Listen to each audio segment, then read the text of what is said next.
For the past 7 years, I've been obsessively studying success.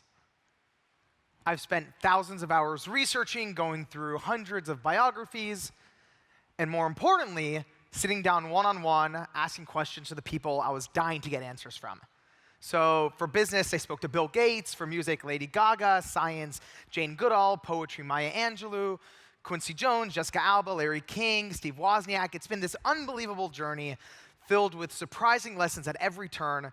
And what I want to do with you guys today, since it is the closing day, I really want to go over the origin of how this all got started and share some of the biggest lessons that we can take, not only into our personal lives, but really back into our businesses. So to take you to the start of the journey, I have to take you back 7 years. I was 18 years old, a freshman in college, and I was spending every day lying on my dorm room bed, staring up at the ceiling. And I don't know if you guys have ever gone through the what do I want to do with my life crisis. Actually, so I can get a sense of the room, because I know this is a really professional group, by show of hands, who's gone through, or maybe who's going through, the what do I want to do with my life crisis. And give me full arms. Okay, amazing. We have like 98% of the room, and one person in the back is like, me, I'm going in it. I love you. You're my brother. I feel you. So, I'm going through this what I want to do with my life crisis, and to understand why I'm going through it, you have to understand that I'm the son of Persian immigrants, which pretty much means I came out of the womb, my mom cradled me in her arms, and then she stamped MD on my ass and sent me on my way. And you think it's funny, but in 3rd grade, I wore scrubs to school for Halloween and thought I was cool. I was that kid growing up. And, in high school, I checked all the boxes. I studied for the SATs. I took all the biology classes. I went to pre-med summer camp. And by the time I get to college, you think it's funny, but mothers normally put finger paintings on the refrigerator when their kids are young. When I was in kindergarten, my mom put skeleton charts. So, that was my upbringing. And, by the time I get to college, I am the pre-med of pre-meds. But very quickly, I remember lying on my dorm room bed, looking at this towering stack of biology books, feeling like they're sucking the life out of me. And at first, I assume I'm just being lazy. But very quickly, I began to wonder, maybe I'm not on my path. Maybe I'm on a path somebody placed me on and I'm just rolling down. So now not only do I not know what I want to do with my life, I have no idea how all the people who I looked up to, how they did it. How did Bill Gates sell his first piece of software out of his dorm room when nobody knew his name? Or how did Lady Gaga get her first record deal without a single hit under her belt? This is what they don't teach you in school. So I just assumed there had to be an answer out there. So I'm, going to the library and I'm just ripping through business books and biographies and self-help books, assuming there has to be a book with the answer. But eventually, I was left empty-handed. And that's when my naive 18-year-old thinking kicked in, and I thought, well, if no one's written the book I'm dreaming of reading, why not write it myself? I thought it'd be super simple. I would just call up Bill Gates, interview him, interview everybody else, and I'll be done in a few months. That, I assumed, would be the easy part. The hard part, I figured, was getting the money to fund this journey. I was buried in student loan debt. I was all out of bar mitzvah cash. So there had to be a way to make some quick money. So 2 nights before final exams, I'm in the library doing what everyone's doing in the library right before finals. I'm on Facebook. And I'm on Facebook, and I see someone offering free tickets to The Price is Right. And again, so I can get a feel for the room. By the show of hands, who here grew up watching The Price is Right? Give me full arms all the way. Amazing. Okay, we got Bob Barker fans over here. And so I'm in the library, and I see someone offering free tickets to The Price is Right. And at first, I'm going to USC, not too far away from where the show is filming. My first thought is, what if I go on the show and win some money to fund this book? Not my brightest moment. And I know we're in the room with financial professionals, so it's really not my brightest moment. And I realize, it's a stupid idea. I have finals in 2 days. Plus, I'd never seen a full episode of the show before. I seen bits and pieces when I was in 4th grade homesick from school, but I'd never seen a full episode of the show before. I told myself it's a dumb idea and to not think about it, but I don't know if you guys have ever had one of these moments where an idea just keeps clawing itself back into your mind over and over again. So to prove to myself it's a bad idea, I remember sitting in the library. I'm at this little round corner table in the corner of the library, and I open up my spiral notebook, and I write best and worst case scenarios, to prove to myself it's a bad idea. And it's worst case scenarios. Fail finals, get kicked out of pre-med, lose financial aid, mom stops talking to me, no, mom kills me. There's like 20 cons. And the only pro was maybe win enough money to fund this dream. And it felt as if somebody had tied a rope around my gut and was slowly pulling in a direction. So that night, I decided to do the logical thing and pull an all-nighter to study. But I didn't study for finals. I studied how to hack The Price is Right.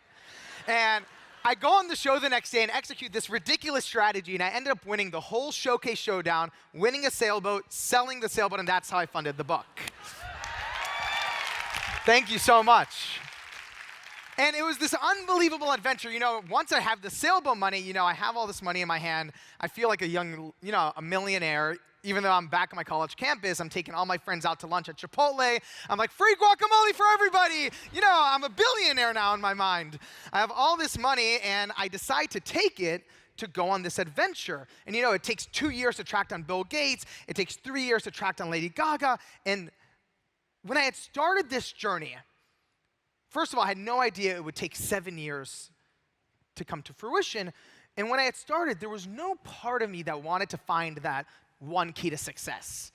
We've all seen those business books or those TED Talks, and normally I just roll my eyes. But what ended up happening is that over these 7 years, I started hearing, to me, I don't know if any of you are big music fans, but it was almost like there was a common melody in every single conversation I was having, every interview. And to me, the analogy that came to me is that every single person, doesn't matter if it was Maya Angelou for poetry or Steve Wozniak for computer science, they all treated life and business and success the exact same way. And it was sort of like getting into a nightclub. There's always 3 ways in. So there's the first door, the main entrance, where the line curves around the block, where 99% of people wait in line hoping to get in. That's where people just stand there hoping the bouncer picks them and calls them in. And then there's the second door, the VIP entrance, where the billionaires and celebrities go through. And for some reason, society has this way of making us feel like those are the only 2 ways in. You're either born into it or you wait your turn like everybody else. But what I've learned is that there's always the third door. And it's the entrance where you jump out of line, run down an alley, bang on the door 100 times, crack open the window, go through the kitchen. There's always a way in. And it doesn't matter if that's how Bill Gates sold his first piece of software or how Spielberg became the youngest director in Hollywood history. They all took the third door. Now, if there's one thing that I can really share with you guys today is that when I had started this journey, I had a huge misconception that I didn't know I even had. When I had started this journey, I thought there just had to be an essence of fearlessness in all of these people. You look at Bill Gates or you look at Elon Musk, they had to be fearless. And, something you have to understand about me, when I was young, I was one of the most scared kids you would ever meet. I had a nightlight on until I was 12. Whenever I would go to roller coasters with my friends, I'm always the one in the picture, like screaming like this. And I actually remember the first time I ever felt this. It was, I call it the flinch. And it's almost this internal being inside of me that was one of the biggest obstacles of this whole journey. The first time I remember feeling the flinch, I was in 3rd grade, and I walked into the elementary school cafeteria, and there's, all these big rows of tables. And I'm sitting down there, and, to my left is my friend Ben, who has his, chips and granola bars. And then to my right is Harrison with, the PB&J sandwich with the crust cut off. And then there's me with my big Tupperware of Persian stew, dark green, lamb, red kidney beans. And I think it was warm that day, so when I opened the lid, the smell just combusted in the whole cafeteria. And I remember very vividly all the kids, turning around and pointing and laughing, asking if I had rotten eggs for lunch. And when you're 8 years old, you feel the heat rising in your face. And I remember from that day on, for the rest of the year, keeping my lunch in my backpack and waiting until after school to eat. And when I was young, it started out as my fear of being seen as different. And as I grew older, the flinch really grew with me. My fear of rejection, my fear of failure, my fear of making mistakes. And really, when I had started the journey of writing this book, I didn't understand that half of the battle was trying to get the interviews with Bill Gates. The other half was dealing with my internal flinch. And it doesn't matter if you're starting a business, it doesn't matter if you're chasing a dream, it's dealing with your own flinch that's the hardest part of achieving any dream. And what I learned when I went out to do all these interviews is I assumed what made Bill Gates is that he just doesn't have it. But I actually realized the opposite was true. Not only were all of the people who I interviewed tremendously scared in the beginning, they were terrified the whole way through. So it wasn't fearlessness they achieved. It was courage. And while it sounds similar, the difference is critical. Fearlessness is jumping off of the cliff and not thinking about it. That's idiotic. But courage is acknowledging your fear, analyzing the consequences, and then deciding you still care so much about it, you're going to take one thoughtful step forward anyway. And if there's one thing I can ask you guys today when you leave, I'm sure you learned a tremendous amount. You met incredible people the past couple of days, but there's always going to be moments in your business where you're filled with tremendous fear. Fear is a natural part of the entrepreneurial journey. It's a natural part of any business endeavor. And we have this preconceived notion that fear means that there's something wrong with what you're doing. But what I've learned is that not only is it natural, it's an essential part, because only when you acknowledge your fear can you then decide to take one step forward anyways. Now, I've been on tour the past few months, and the book just came out a few months ago, so I'm really happy about it. My mom is finally talking to me again. So I love my mom. She's the reason I am who I am. And, as the book has taken off, there's been this one question that has sort of felt a little weird, and it was, people have been asking, what's your favorite interview? And when I was young, I was like, that's sort of like the question I would ask my mom, who's your favorite kid? She would always say, I love you all equally. And now I know that's not true. Now that I have my interviews, actually, that's never the truth. You actually have your favorite child. But it's taken me a few months to realize what interview has impacted me the most in hindsight. And it actually wasn't what I was expecting. Because to me, when I had started out, Bill Gates was, my holy grail interview. It was the one that I just assumed, if anybody has the answers, it has to be Bill Gates. Right? What's your name? Naya. Everyone give her some love. Her energy is unbelievable. So I'm thinking exactly what you're thinking. It has to be Bill Gates. But what I was surprised by is, while the interview with Bill unbelievably changed my life, there was only one interview where I can confidently say, I walked in one person and I walked out another. And that was with Quincy Jones. I love the O's over here. This is great. You guys feel it? And with Quincy Jones, I knew what a lot of people know about Quincy Jones. I knew that he's, The best-selling music producer in history. He produced Michael Jackson's Thriller. He produced the best-selling single of all time, We Are the World. I knew that he's been nominated for more Grammys than any music producer in history. I knew he discovered Will Smith and Oprah Winfrey. He's undeniably one of the most important people in the history of entertainment. But when I walked into Quincy Jones's house, I realized I didn't know the half of it. You walk in there, and first of all, he has this round circular living room with golden light coming up the walls. And you walk in there, and I'm sitting down, and this is towards the end of my journey. And I'm sitting down, and in walks in Quincy Jones. He walks in very slowly. He's about 80 years old, and he's in this long velvet blue robe with gold trim at the bottom. And he's like, "Where are you from, my man?" And I'm like, "Oh, hi, Mr. Jones. I'm from Los Angeles." And he's like, "No. I said, where are you from?"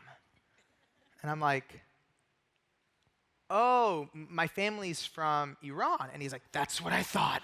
Then he goes into 30 minutes of stories about his time in Iran, dating a Persian princess, and trying to break the Ayatollah out of prison. And you get sucked into the Quincy Jones vortex, and it is the greatest place on earth. Disney says Disneyland's the greatest place. That's incorrect. It's Quincy Jones's vortex. And you get sucked in there, and 3 hours goes by without noticing. And he's telling stories from the pyramids in Egypt to Rio's Carnival, and my head is spinning. And there were two things Quincy taught me that changed not only what I thought, but how I viewed myself. The first was, and it's really important to understand that I really talked to Quincy after going on the journey. He was one of the last people I spoke to. And he helped me realize that I had spent the past 7 years constantly looking up at the world's richest man, up at the most famous director. And Quincy was trying to show me the value of looking wide, of going to the far corners of the earth and soaking up the knowledge and the wisdom in those cultures, because that's what makes the world so rich. Now, the second thing he taught me changed not only what I thought about myself, but also how I approach business moving forward. And it's what I really want to share with you guys today. So, I'm with Quincy Jones, and you have to understand something else too. With this journey over the past 7 years, these interviews weren't just siloed conversations. Each interaction that I'm having is sort of taking me to my next adventure. So right before Quincy Jones, there was this pretty disastrous situation with Mark Zuckerberg. And, we can share the story for another time, but I was threatened to go to jail. It was a whole disaster. But what's really important to understand is that I walked in to Quincy Jones's house with tremendous amounts of baggage on my shoulder, feeling completely, depleted, completely dejected. So that's sort of my mood when I'm in there, right? And I get into Quincy Jones's house, and this is about halfway through the conversation, and Quincy's telling me the story of when he was just starting out.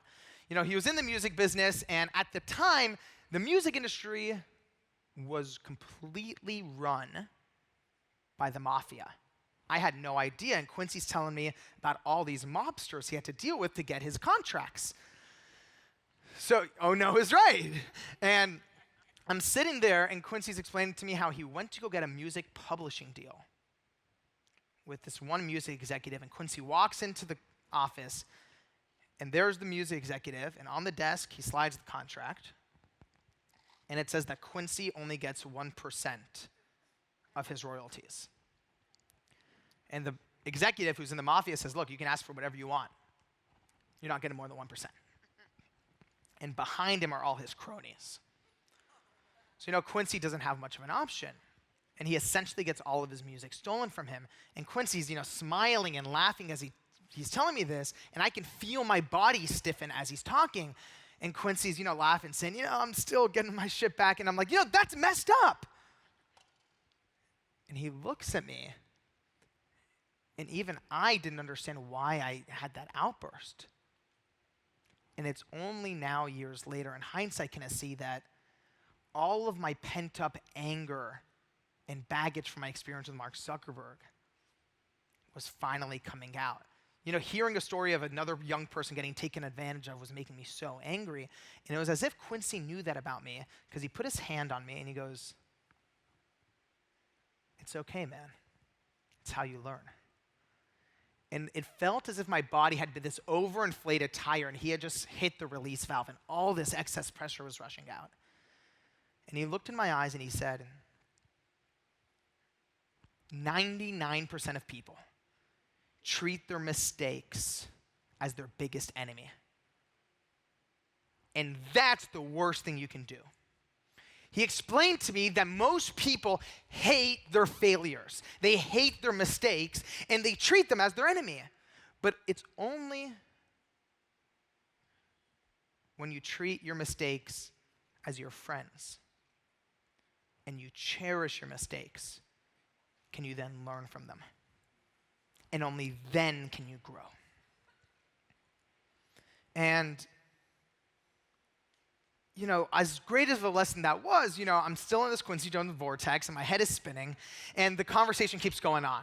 And about, I would say an hour later, we're finally wrapping up this interview. And I'm sitting there and I want to give him a hug, I'm so happy.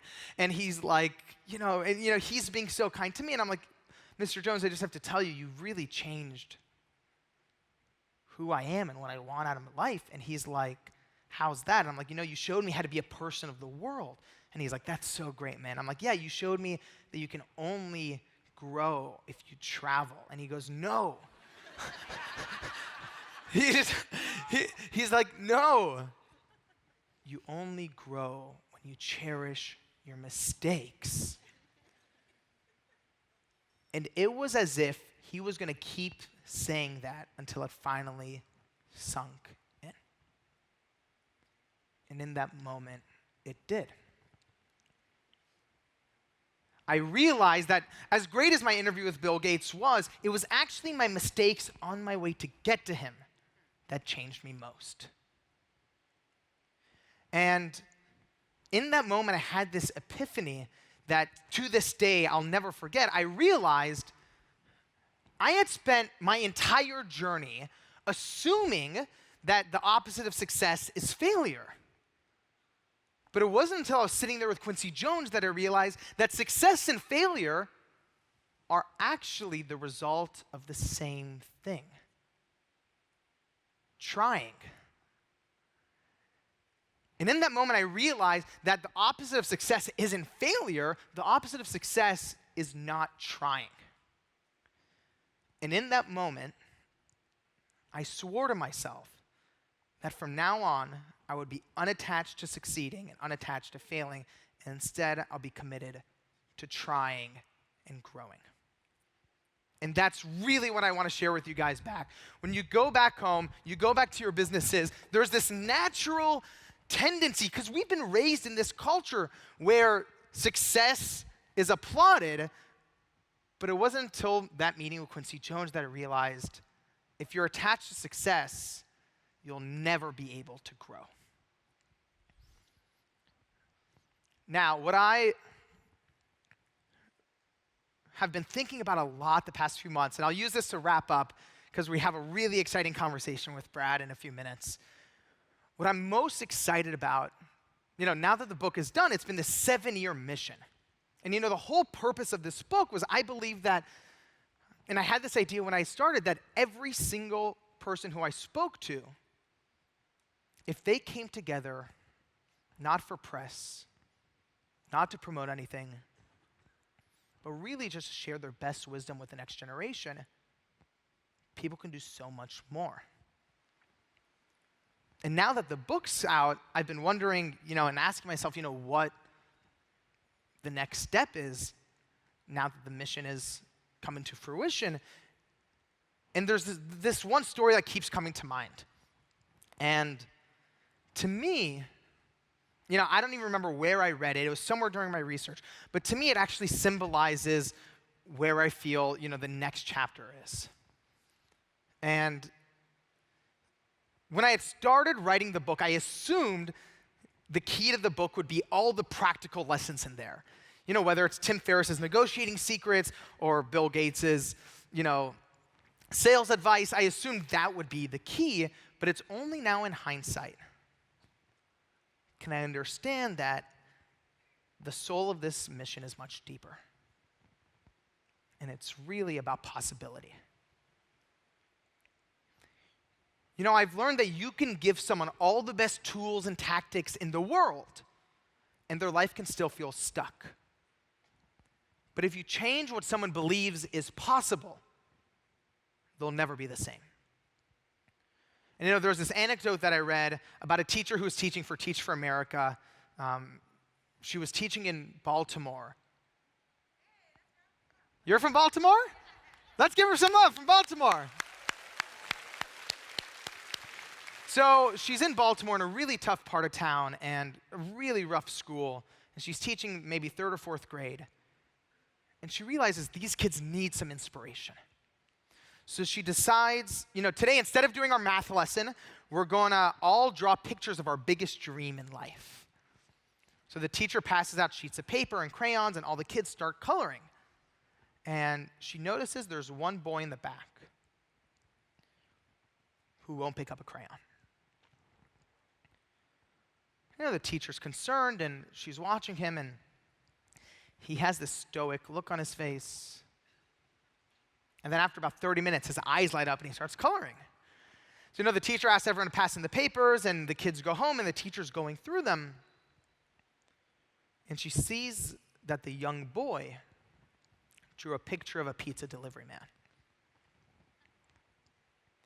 The teacher was really concerned, so she called the mother that night. The mother, though, said she wasn't surprised. The mother explained that the only male figure in his life who isn't on drugs or in jail is his uncle who delivers pizza. And what I learned from that story is that young people will always reach for the highest branch they believe is possible. They will always reach for the highest branch they believe is possible. So it's our jobs, whether it's schools or family or society at large, to illuminate more branches. And that's the mission moving forward. Thank you guys so much.